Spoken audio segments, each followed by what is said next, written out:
We pinched ourselves on the hi-hat, so here we go. So, our style that we worked on last week was samba. I have absolutely no idea. Right. I did not practice. Oh, He did not. Okay. He's been a little busy with the last real full week of school.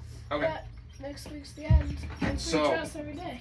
To reinforce what I've been telling you, right? Jackson told me what his audition was at the middle school for their jazz band A, and it was rock, swing, bossa, samba, mambo, right? So the same 5 that I told you before.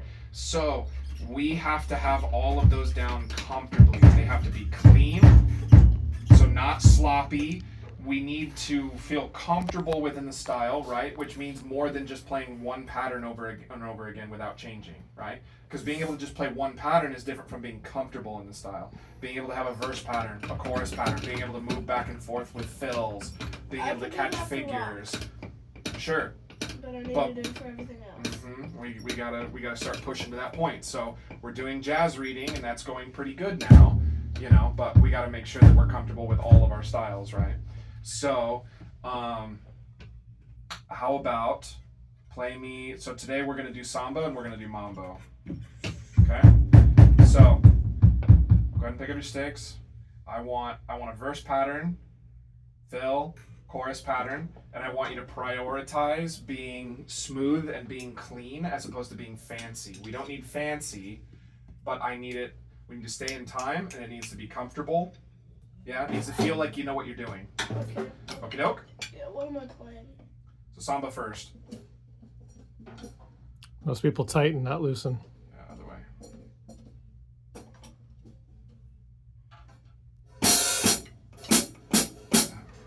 Sometimes it doesn't hold all the way. All right. The other thing that I'm going to start having you do as well, because for these auditions, they made the students count it in too. Just in case the students have to count in the band, right? So figure out how fast you want to go. Hear it in your head. I don't know my different patterns for samba. I've shown you at least 2.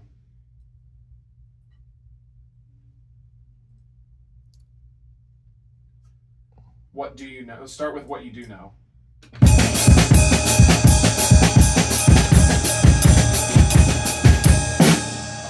What about partito alto?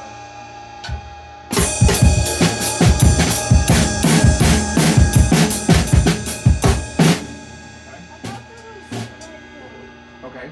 What about the verse pattern on the high note? So that's bossa.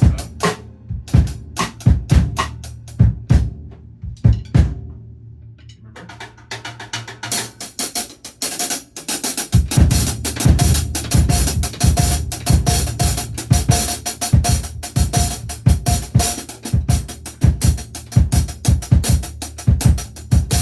So, if you want to do embellishments, you can do them on the hat. I wouldn't do them on the foot. So instead of boom, boom, boom, boom, boom, boom, boom, boom, boom, boom, like instead of that, you can boom, boom, boom, right? You can do that kind of stuff. You can open the hat. You can do some doubles, 5-stroke rolls. I know you like those. That kind of stuff is fine, but try to keep the foot pattern going. Okay. So figure out how fast you can comfortably go. And then I want you to count it in, and I want you to be able to do it.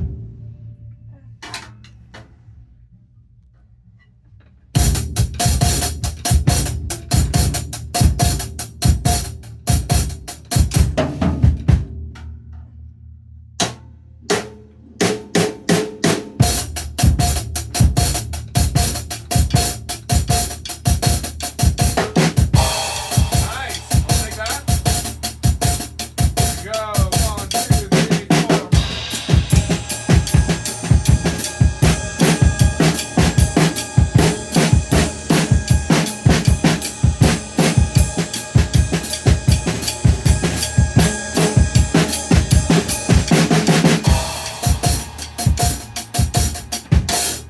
Okay. So, that little break that you did in the middle of your verse, that's the kind of stuff that I'm looking for, where it's not particularly fancy, but it shows a level of comfort. Because you're able to do kind of this little embellishment, halfway through to let the band know, hey, by the way, get ready. We're about halfway there. We're going to do a transition here pretty soon. Okay? So that's the kind of stuff that we're looking for. So the big thing, though, is that samba is a fast groove or a slow groove? Fast. It's a fast groove, right? So as far as samba's concerned, do you think it goes a lot faster than that or a lot slower than that? A lot faster. Yeah. So this would be a good one for you to work on at home because you got to build the speed for that. Yeah. Yeah? I'm also, this is a comfortable position, but I can't skate. You can't skate. Not like this, really. Does it have to do with my pedal? Does it have to do No, with... it's the way I'm sitting. I can't get my foot up. Then adjust yourself. So how do we fix that? So do you have to sit lower? Do you I have have to... to sit closer. You have to sit closer? Okay, you can scooch in a little bit.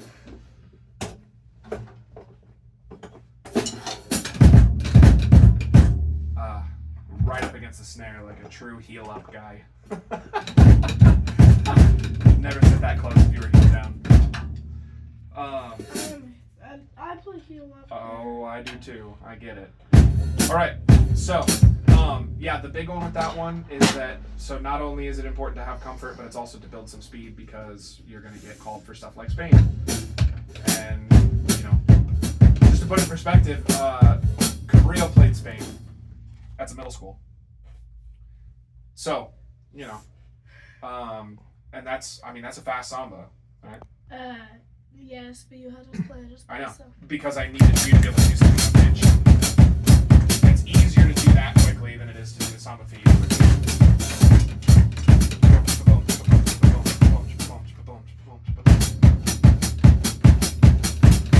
Yeah.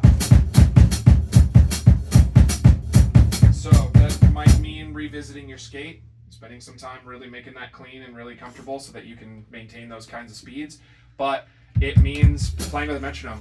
One of the things that I would suggest, I forget, do you guys use the same metronome app as I do or no? I don't know which app it is, We use but Pro we have Metronome. one that, Okay. that I can Pro program. So mine has this thing called an automator.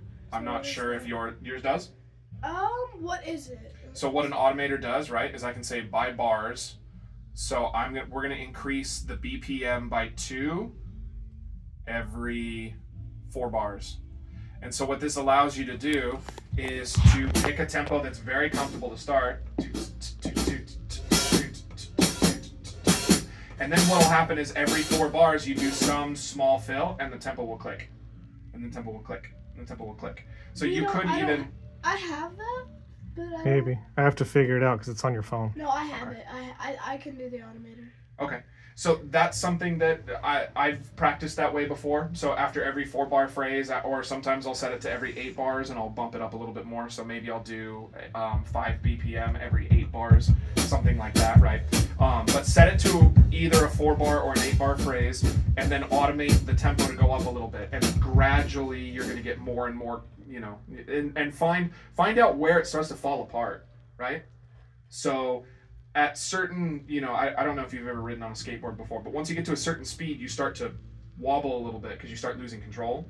I can't skateboard. Well, whatever the case, that's what you're looking for. So when you're comfortably playing and it sounds good, great. But then what'll happen is you'll hit a tempo where it'll start to wobble and it'll be tough to keep going. You want just below that threshold, right? So in fact, I'll tell you what, we can even find that for your samba right now. So start at a comfortable tempo. Regular samba.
too fast. Oops, a little too slow. Yeah, I hear the tempo and then I think it's faster than it is. So that was around 184 was about where it started to like, ooh. So that would be what you expect your threshold to be, which would mean if I were practicing to push speed, I would then dial it down to like 180.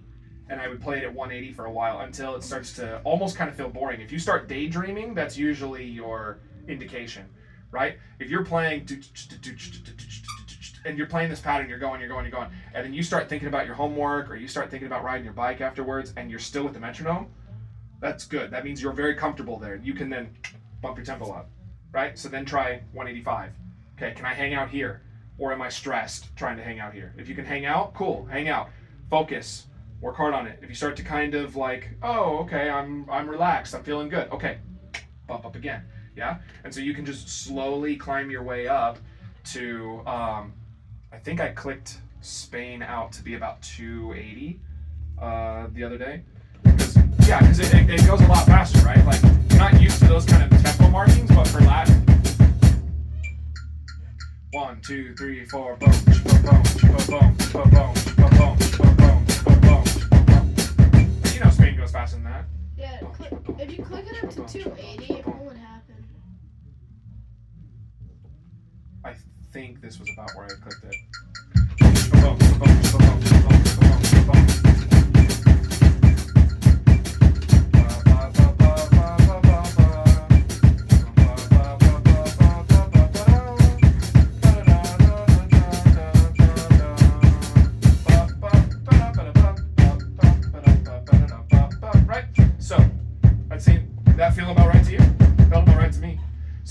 Was about what I clicked it at. So that's tempos like this shouldn't scare you when you're playing jazz.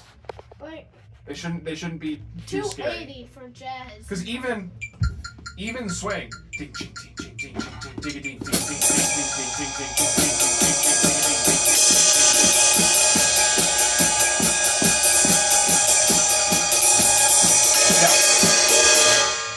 There's some jazz swing tunes that'll get up into the 300s. Especially you start listening to Buddy Rich and stuff, that's where that kind of stuff is going to go, right? So, the cool thing actually, as the tempo marking starts to get higher and higher and higher like that, you can like it actually, other than the raw speed of it, it actually becomes a little bit easier to play because all of the other subdivisions go away. Nobody's wanting sixteenths, triplets. Once you hit 300 BPM, you're doing quarters and eighths. Right?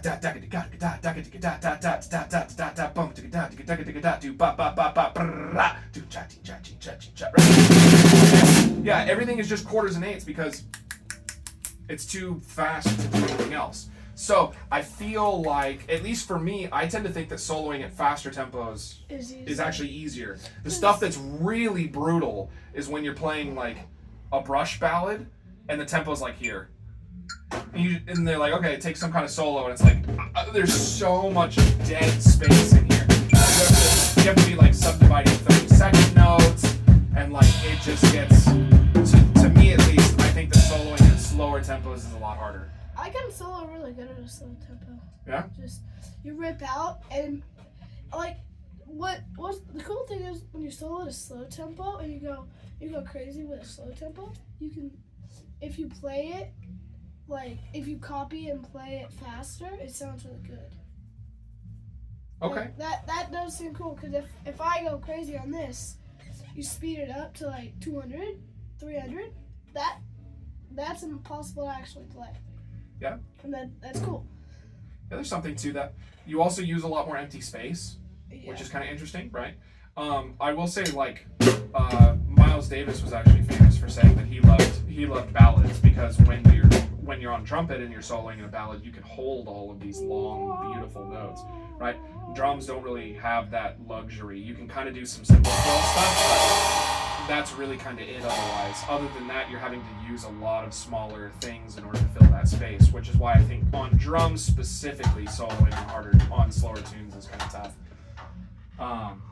But yeah, so anyway, gradually just push your speed for that. The same is going to be true for mambo, right? So you can play at a mambo pattern that is, you know, a little bit more comfortable for now, but then gradually start to speed it up. I haven't Yeah. heard his mambo in a while. Mambo Italiano. How about let's refresh it? Do you remember it? Nope. Oh. Wait, what was this?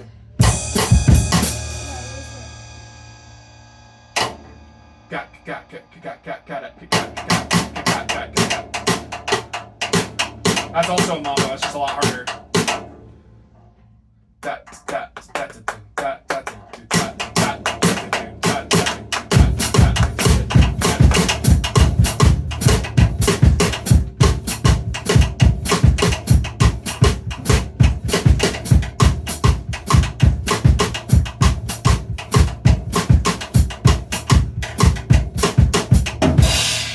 So, do you remember the catch with that?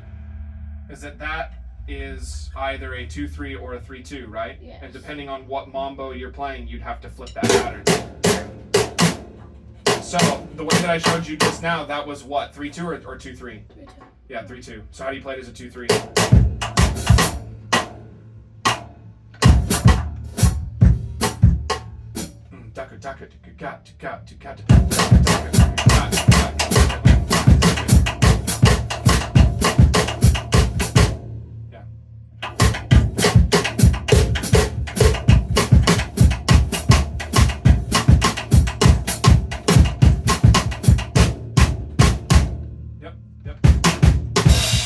So that's definitely like if you want to get super fancy, that's a good one to use.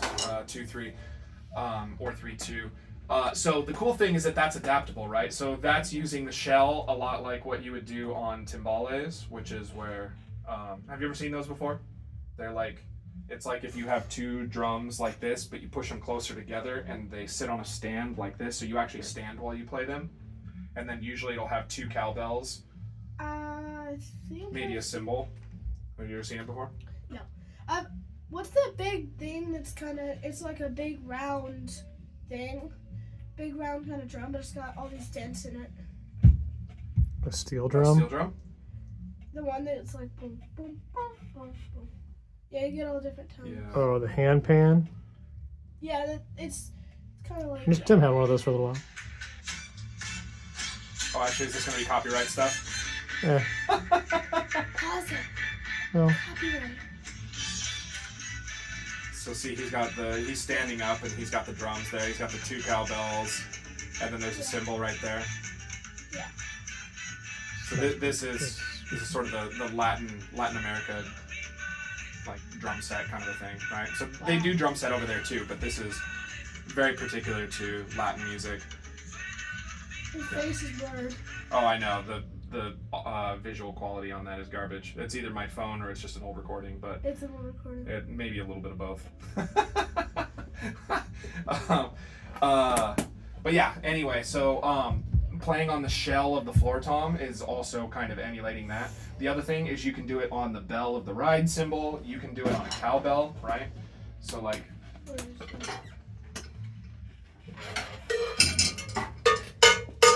you can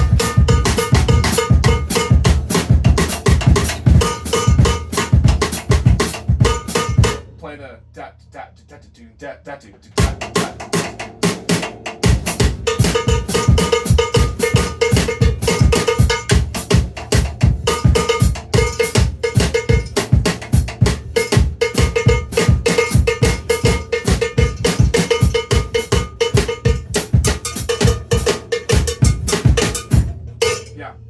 In fact, you're even kind of discovering what a lot of them do. There's kind of two major cowbell hits. You have here and there.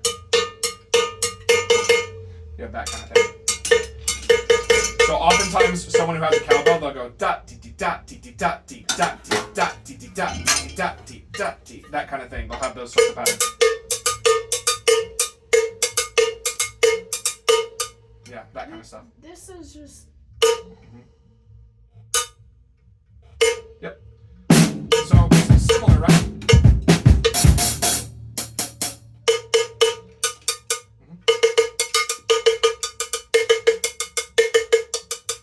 I totally kind of want that to be my ringtone.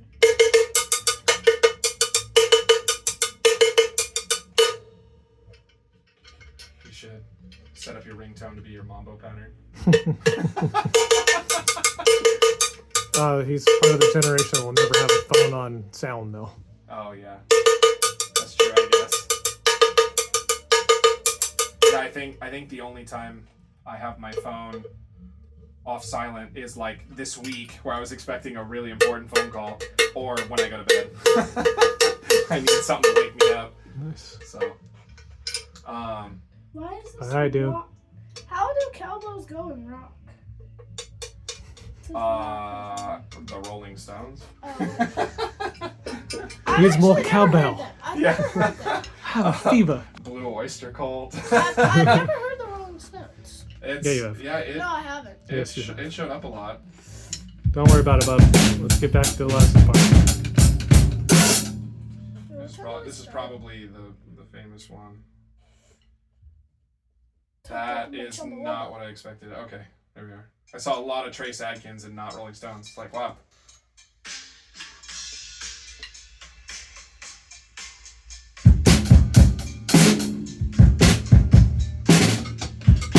Yeah. So that song's like mega famous. So. I didn't even realize it was over there. Yep. I just missed it. Okay. So you have your 2-3, you have your 3-2 pattern. What about the simplified one? Ding, chaka, ding, do, do, ding.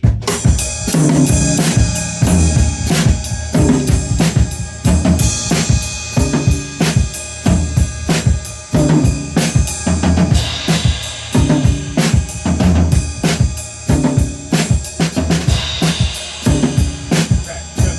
Now, use a cross stick.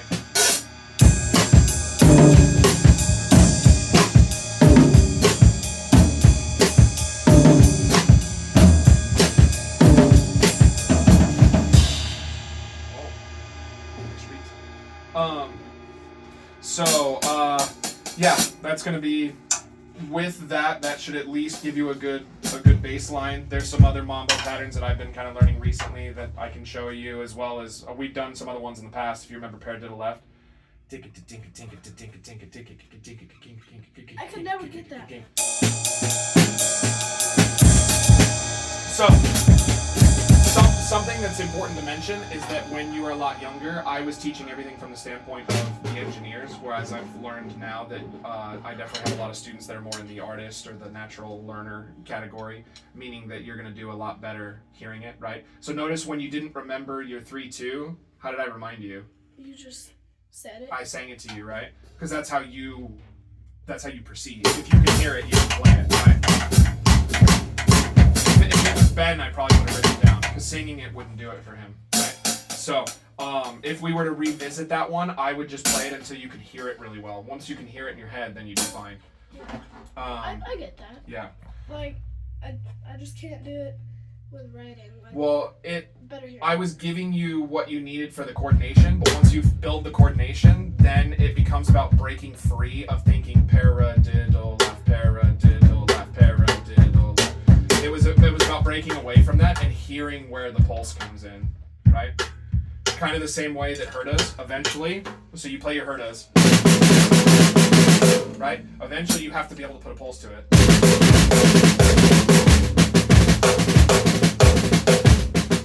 You have to be able to put that pulse to it.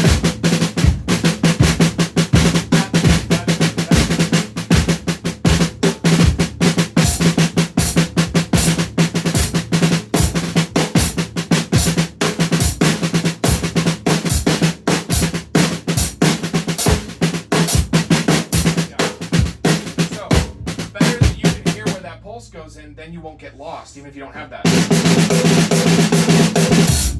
Right? So I took out I did an extra herda, but I know where it lands. That's where one is, if you just keep doing herdas, right? So the better that you can feel the pulse underneath it, then you won't get lost, no matter how many herdas you decide to do.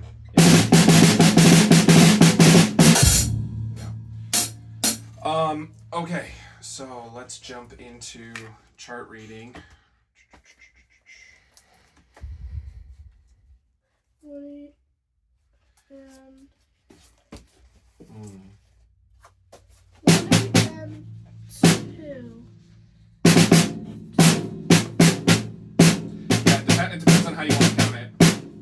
So do you want to count them as 16ths? 3 and 2, and a 3E, and a 4.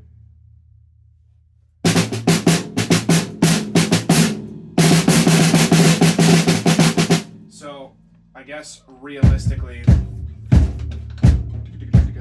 where's the pen?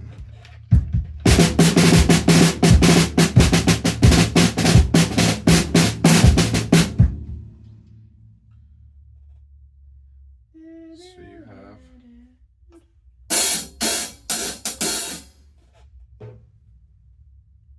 you have a little grace note here in the middle.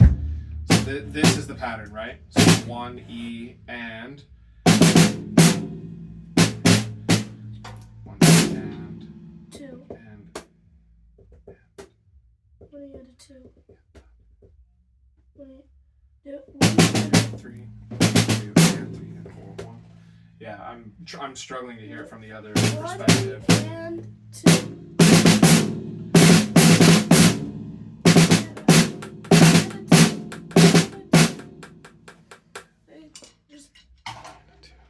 I just don't like. I can't count it that good. 1 and 2 and 3.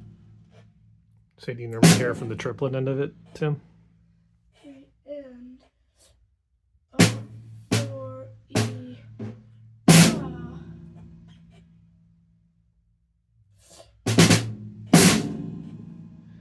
2 and then and E.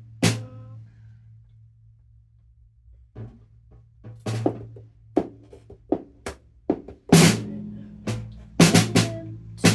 Tell you what, I will figure this out later. I don't want to take a bunch of time for it right now. It just occurred to me it's been a long time since I've written those out. I actually learned those. What's the word for it? A long time ago. No. Harmonically. That's the word that I'm looking for. That was, so Al taught me some things harmonically, some things linearly, and so that was one of the ones that I've been taught harmonically. Which means And so- not with. What's harmonically? So to teach it to you harmonically, it's to hear how they fit together rather than to academically understand it, right? So to hear, you're hearing that as one pattern, right? Rather than if I were to teach it to you linearly, it would be 1 triplet, 2 triplet, 3 triplet, 4 triplet, 1 and 2 and 3 and 4 and then have you put them together, right? But harmonically, this is how you can hear them together. You hear how the pieces fit together. And it doesn't always quantize well, which is kind of that's a whole other can of worms. So yeah. Mm-hmm. It's an engineer's nightmare when you get guys that play stuff that way. That sounds so cool. Like 5s? Mm-hmm. It can be. Yeah, it can be. That messes up your guitarist. Yeah. And depending on how much of a purist you want to get into, jazz and Latin at a certain point is also not really quantized well, because Latin the whole thing sort of works in 5s, and for jazz the whole thing sort of works 3/2.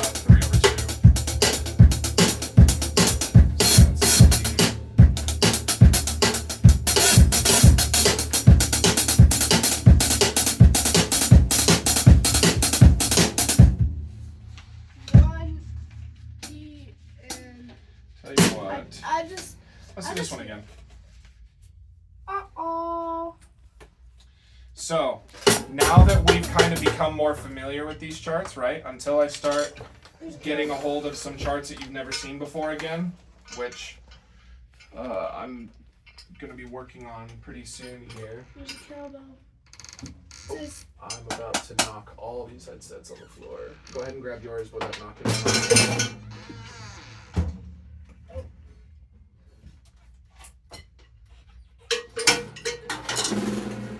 It says there's a cowbell on the side. Fair.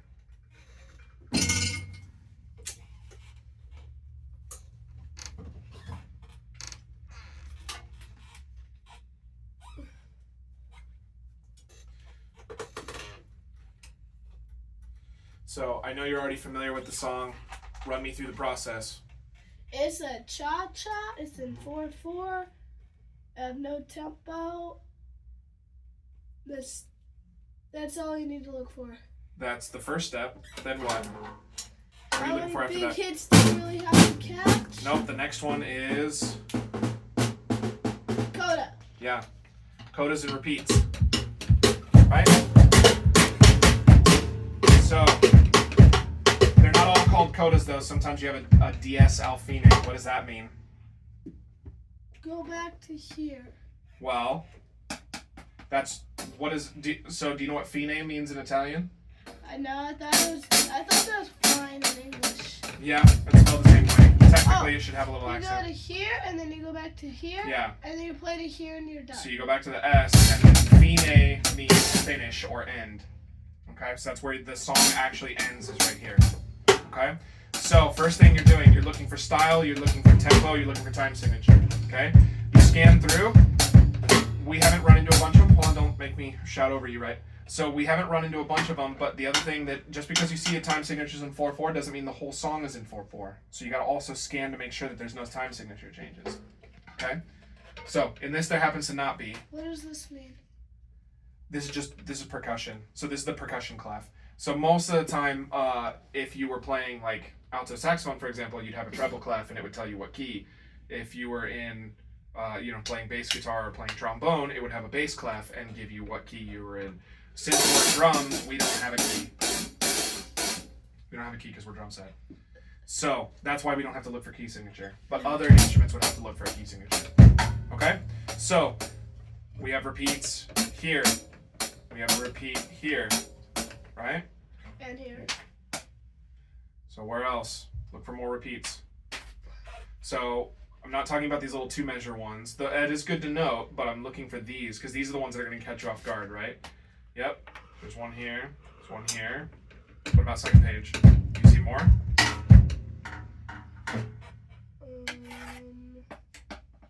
Find them. Yep. Yep. So 3 sections right here. Boom. That has a repeat. Boom. That has a repeat. And that has a repeat. Right? Yep. You got them here and here. There. Yep.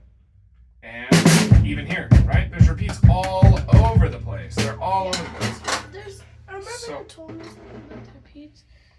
I thought this meant to play this to here and then play it to that. Because it looks like you repeat one in this ending twice. So that's good that you remembered bringing that up because yes, when you see a first ending, it means on the first time, this is the ending.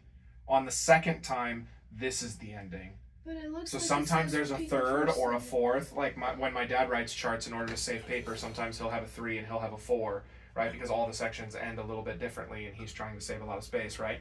So there can be a third or a fourth or whatever, right? Yeah. However many times you're going through it, that's the ending you take. So you don't take the first ending twice, you only take it on the first time. This is the first time you're playing it, therefore you take the first ending. This is now the second time you're playing it, therefore you take the second ending. Okay, they just placed that repeat real weird. Yeah. Like to me. I think it makes sense personally, but go ahead and tell me what you were gonna say. So repeat. Uh-huh. So I go here, okay. Then I repeat this entire section. Then I go to 2, because it's saying repeat section 1. Which so, I feel that. And maybe this will help if you think about it this way. So if you play through and you hit the first ending has a repeat in it. So the first ending is what's telling you to go back. So then you go back a second time, and then this is now the second time. You don't play the first anymore. You go here, and now the second ending doesn't have a repeat. So therefore you don't repeat, because you only repeat on the first time, because that's where the repeat is in the first ending. It does seem like it's telling me to repeat the first. Mm-hmm. And well, I'm glad we cleared that up because that's not like that. Yeah, you don't. They could take out the repeats and then you just do it twice because you have this multiple endings, right?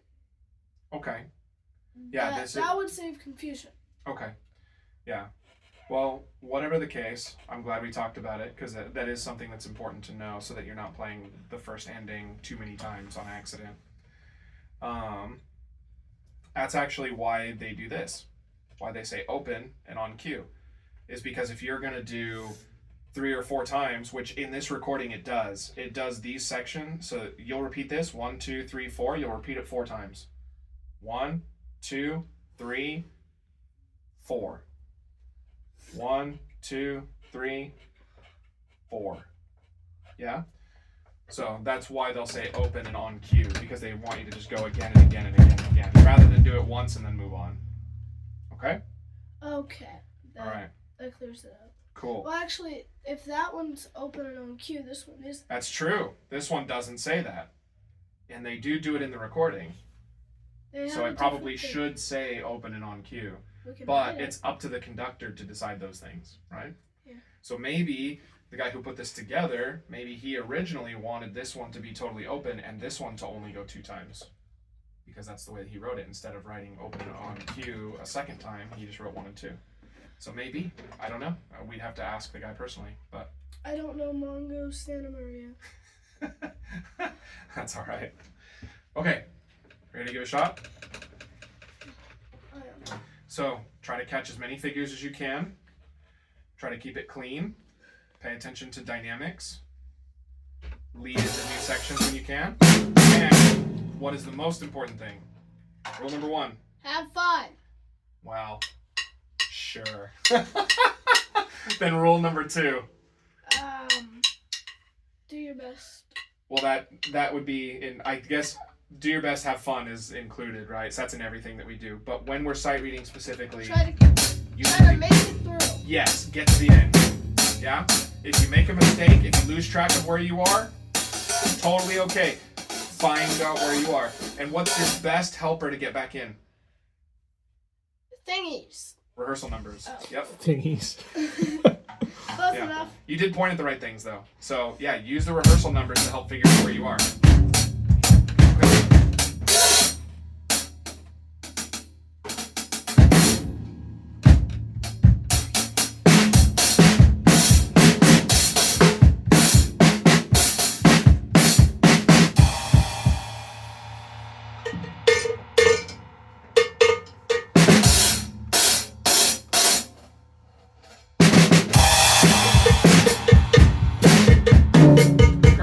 Cross stick.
All right. Okay, good. Commercial.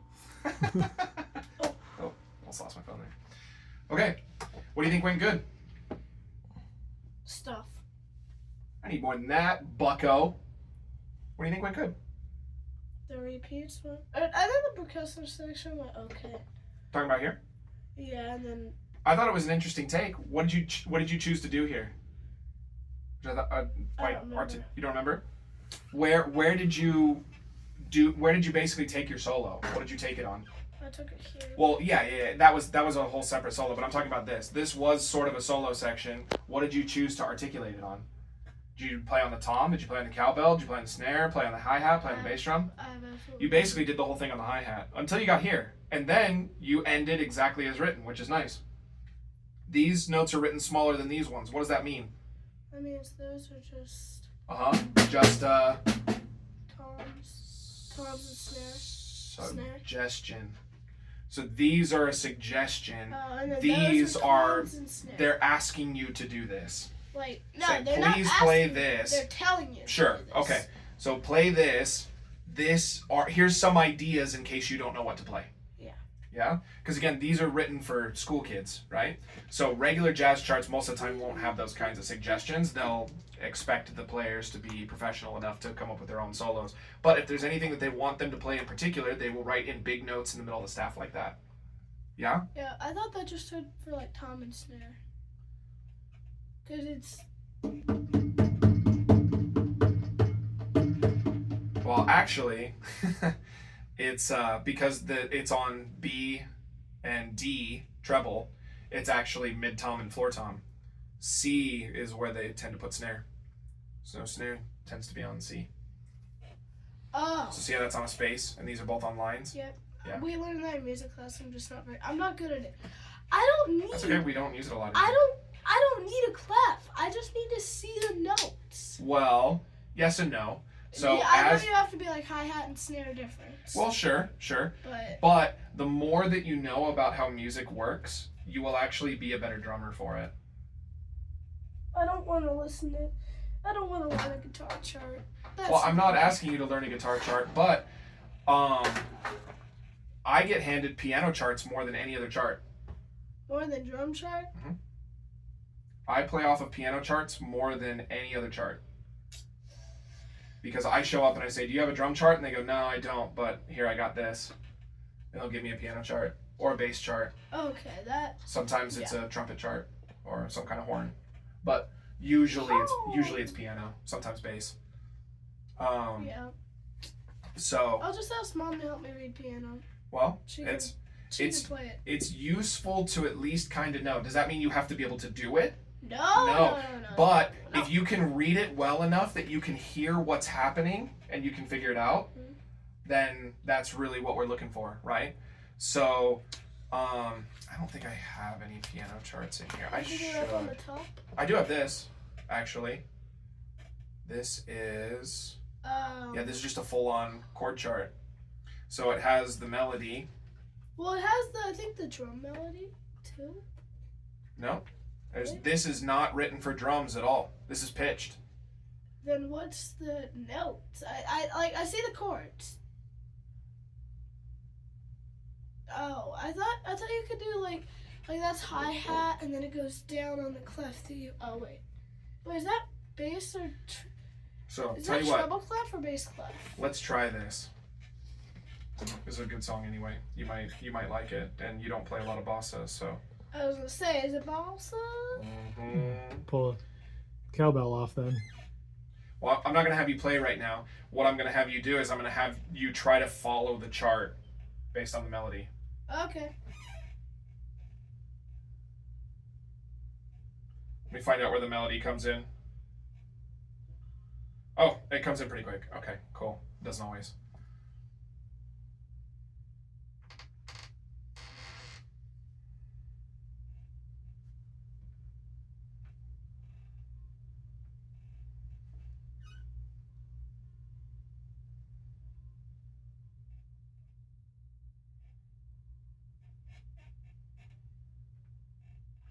Where are we? Can you point to the note we were on? Nope. Ah, so good. This is a good exercise then. We got to be able to follow this kind of thing. I'll help you this time.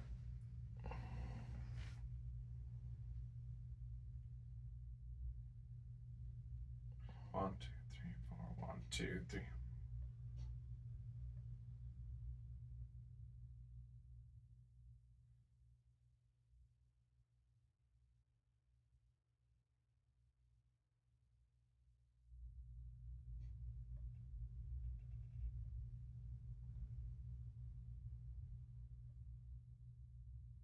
Now by yourself?